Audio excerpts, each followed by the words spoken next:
Uma boa noite pra você aí de casa, meu amigo. Você aí de casa. Você acha que está com sorte? Pois você não está com sorte, não. Está numa mais uma cidade sem alerta com Márcio Servente. E hoje nós começamos com a reportagem. Uma reportagem. Você aí de casa, meu amigo. Você aí de casa. Você que está aí olhando eu agora. Você acha que vida de pobre é boa? Você está enganado. População de São Paulo agora está mudando as carreiras por conta de Povinho. Zé Povinho que está construindo prédio. Em São Paulo, 90% das casas viraram prédio. Os povos não estão mais morando em São Paulo em casa. É prédio. São Paulo agora ganhou até um novo nome. É São Prédio. São Prédio. Não é mais São Paulo, é São Prédio.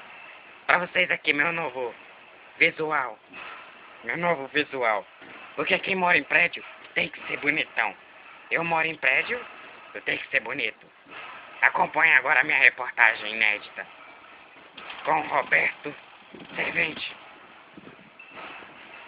A comédia que é tanta mudação de casa, tanto prédio, que afeta até meu cérebro, não lembro nem meu nome.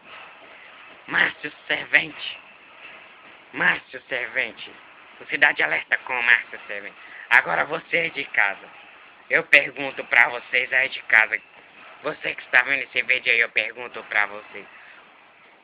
Você acha que é moleza sair da sua casa às carreiras por conta de povinho que quer construir prédio, meu amigo? Você acha que é moleza? Esses cidadãos que estão construindo o prédio, eles acham que a gente vai morar onde? Quer dizer que quem não gosta de morar em prédio, tem que caçar morar em prédio. É foda. Vê se dá pra vocês escutar o barulho, ó. Escutaram, meu amigo? Isso é construir no prédio. Inclusive, ó. Ó, família está se mudando agora, ó.